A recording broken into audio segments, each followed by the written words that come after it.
La ferme de la Petite Hogue a été acquise en 1990 par notre famille, les Sanso, et nous avons tout tourné autour du cheval, qui était notre passion et qui est devenu notre activité économique. Nous avons acquis des terres qui à l'époque étaient des terres de culture, que nous avons voulu rendre viables pour les chevaux et pour la nature. C'est la raison pour laquelle nous avons planté des kilomètres de haies aujourd'hui, sur à peu près 160 hectares, avec quelques parcelles de bois, mais essentiellement des prairies destinées à la culture du foin et à l'élevage de chevaux.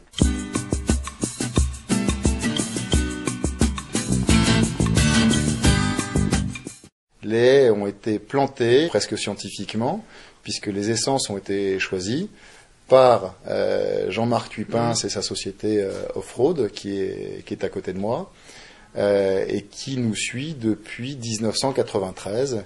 C'était très intéressant, j'avais planté beaucoup de variétés, et il s'avère qu'il reste à peu près en 20 ans 3 variétés. À l'origine... Le charme, le Spinoza, l'érable champêtre. Voilà, essentiellement. Donc, et on a laissé s'introduire également quelques genêts, quelques noisetiers qui sont venus en génération, enfin pas spontané, mais... Presque. Chaque prairie de chevaux est séparée par une double clôture, pour éviter que les chevaux aillent se blesser, et agrémentée d'une haie. Donc on a beaucoup de haies qui n'ont pas été plantées sur un seul rang, mais sur 2, voire 3 rangs. Elles sont sur 3 rangs. Tous les mètres sur 3 rangs. Aujourd'hui, on estime qu'il y a 130 000 arbres qui ont été plantés. Sur les 130 000, il y a un bon 10% qui a succombé. Il reste un peu plus de 100 000 arbres sur la structure.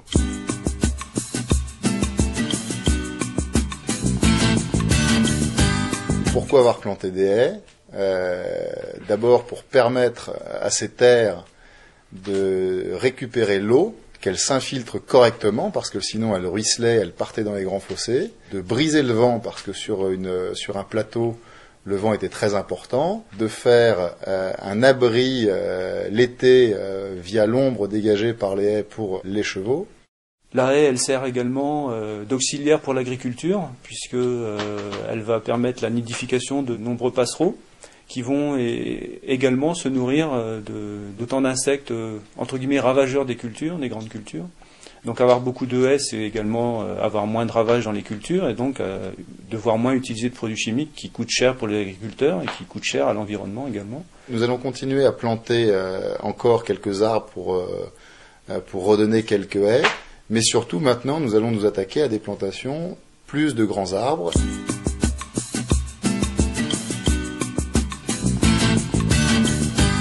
Nous avons, sur nos propres finances, planté toutes les haies ou creusé toutes les mares. Alors, forcément, ça coûte beaucoup, et pour limiter les coûts, nous avons planté les arbres très jeunes, des arbres qui faisaient 1 mètre de hauteur à l'époque. Aujourd'hui, ce sont des haies qu'il faut tailler. Je les entretiens avec un appareil spécial, avec un bras de 7 mètres de long, avec soit un broyeur forestier, soit un grand sécateur de 2 mètres. Ça me prend environ 200 heures par an pour tailler les haies.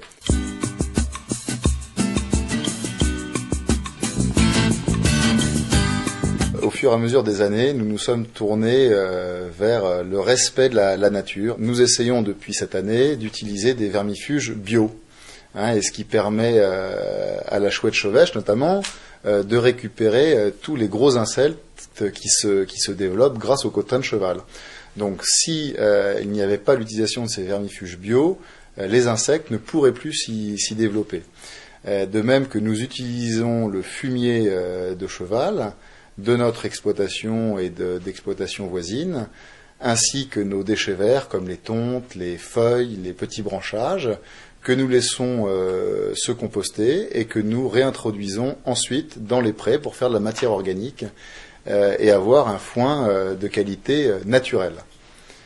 Pour aider les fleurs à se reproduire correctement, nous y avons mis également des ruches, pour que les abeilles aident à la pollinisation.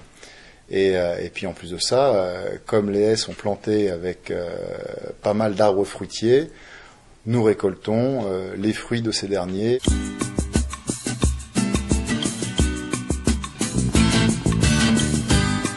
Je tiens à remercier mon père, qui est l'instigateur de ce projet, Jean-Marc, qui nous a aidés à le mettre en place, mais également le maire du village, Daniel Bonte, qui depuis le début nous a suivis, nous a permis de faire nos stabulations, de faire nos clôtures, et ces éco-trophées, c'est une forme de reconnaissance, et c'est également le moyen de faire comprendre aux autres que ce paysage bocager est nécessaire pour la préservation de la nature, et j'invite tous ceux de mes collègues agriculteurs à continuer à planter des haies, à faire des mares pour la qualité de leurs champs et les bêtes qu'on y retrouve.